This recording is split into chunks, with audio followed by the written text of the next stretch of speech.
around the Dnipro and the Siversky Donetsk River. The fact that most of these soldiers were recruits formed the idea that soldiers themselves were targets. In the reports published in recent weeks, the resistance and rebellion of some of the soldiers of the Russian army in Ukraine, as well as the deteriorating morale, were explained.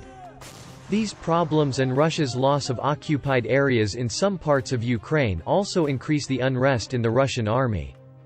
Russia still does not share reports of the loss of its warring forces with its people. Russian President Vladimir Putin scored a victory in the long-besieged Mariupol this week after hundreds of Ukrainian fighters at the city's Azovstal steelworks surrendered. But the report from the Ukrainian Ministry of Defense shows that Russia is also fighting against dissatisfaction in its own ranks. In fact, Putin is far from declaring victory. When Russian President Vladimir Putin began his campaign to Ukraine, he promised his people a short-lived victory. He made this promise not only to his people but also to his army. However, looking at the point reached, Putin is far from the victory he promised.